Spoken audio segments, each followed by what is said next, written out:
Anglo Saxon دور کی غیر مذہبی شاعری غیر عیسائی رجحانات کی فراوانی ہمیں 3 طویل نظموں میں اور کئی مختصر نظموں میں ملتی ہے۔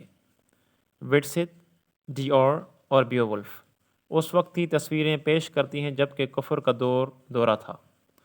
ان میں جنگلی زندگی، مہمات، روایات اور رسوم کے بیانات ملتے ہیں۔ رومانیت اور جذبات غم کا رنگ ان پر طاری نظر آتا ہے۔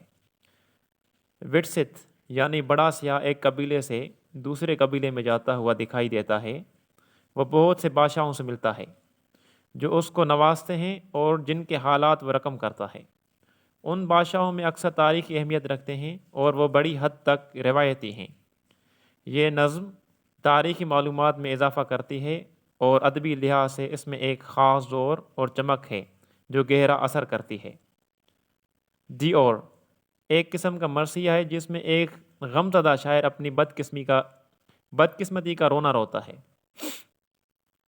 کیونکہ اس کے مربی نے اس کے مد مقابل کو اس پر ترجیح دے دی ہے۔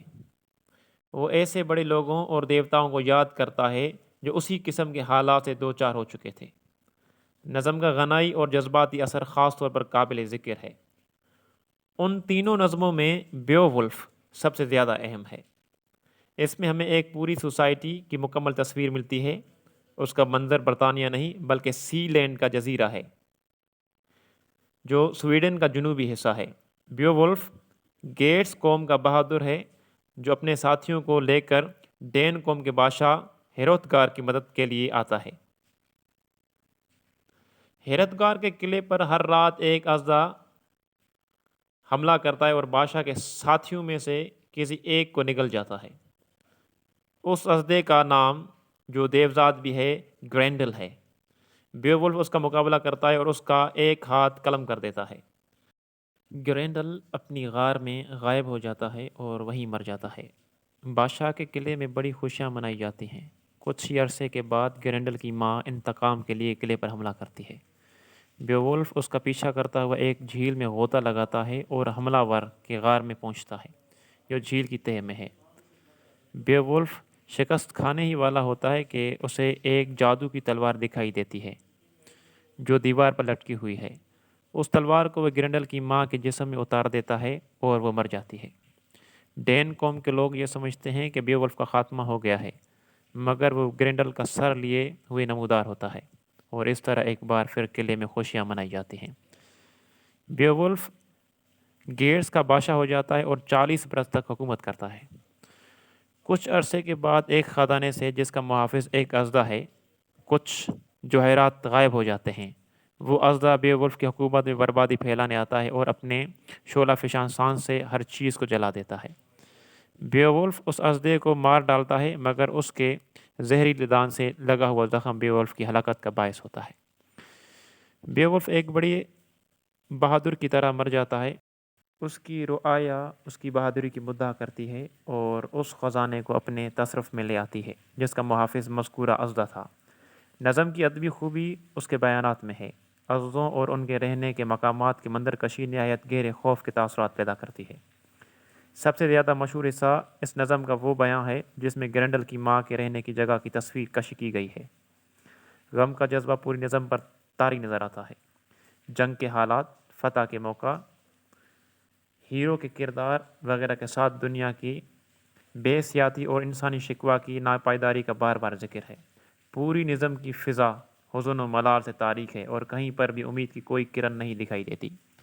عیسائی پسپائیت، غم زدہ خانقاہوں اور مقبروں کا سا عالم اس نظم کی روح رواں ہے۔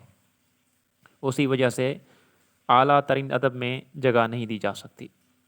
جذبہ غم مختصر غنائی نظموں پر بھی طاری نظر آتا ہے۔ تمام تر نظمیں کسی غم زدہ شاعر کی شکایت معلوم ہوتی ہیں۔ ایک نظم ایک ایسے شہر کے آثار پر ہے جو اب برباد ہو چکا ہے مگر پہلے نہایتی شاندار اور خوبصورت تھا۔ ایک نظم لورز میسج کچھ زیادہ غمزدہ نہیں ہے حالانکہ اس کا موضوع محبت ہے۔ ایک اور نظم جس کا نام وائفز کمپلینٹ ایک عورت کے غمزدہ تصورات سے بھری ہوئی ہے جو اپنے محبوب کے خواب دیکھ رہی ہے۔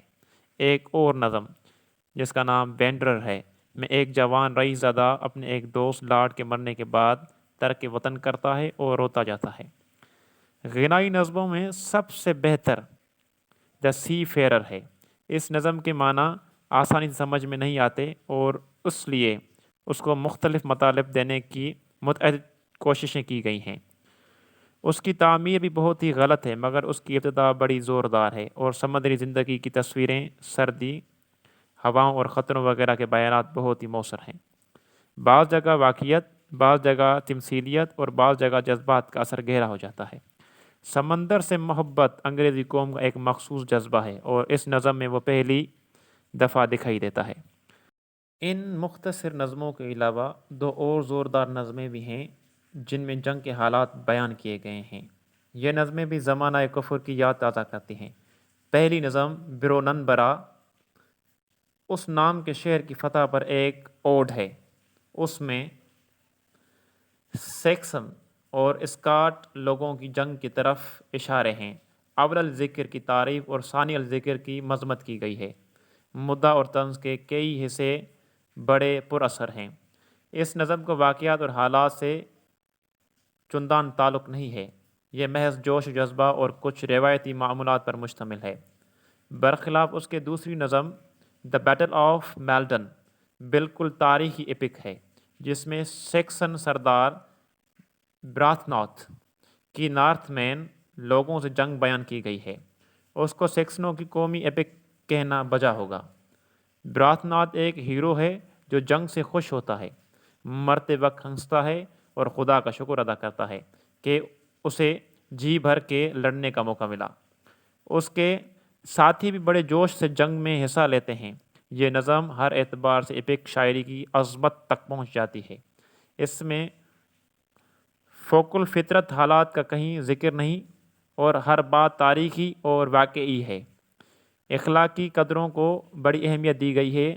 ہیت قریب کلاس کی صفائی تک پہنچ جاتی ہے اور طرز اور ترنم کا زور بہت اعلیٰ درجہ پر نظر آتا ہے۔ اگرچہ اس نظم کا ایک ٹکڑا ہی ہم تک پہنچا ہے، مگر یہی اس کو اینگلو سیکسن ادب میں سب سے اعلیٰ درجہ پر فائز کرنے کے لیے کافی ہے۔ آج تک کے لیے اتنا ہی، بہت شکریہ۔